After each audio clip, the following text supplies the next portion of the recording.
মেয়ের আবদার আজকে বানিয়ে ফেলছি করাচি কুকিজ। এই যে রেডি হয়েছে, এবার এইটাকে ফ্রিজার করার জন্য রেডি করব।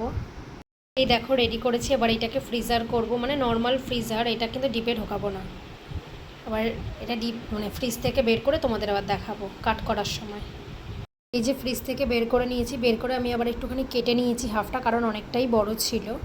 এবার এক একটা করে কাট করব, করে তোমাদের দেখাচ্ছি। এই যে শেপ করে কেটে নিয়েছি, এবার দিয়ে দেব এই টিনটাতে, বেক টিনে।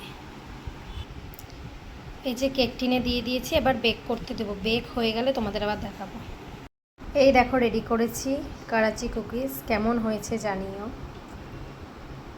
সবাইকে good night and sweet dreams.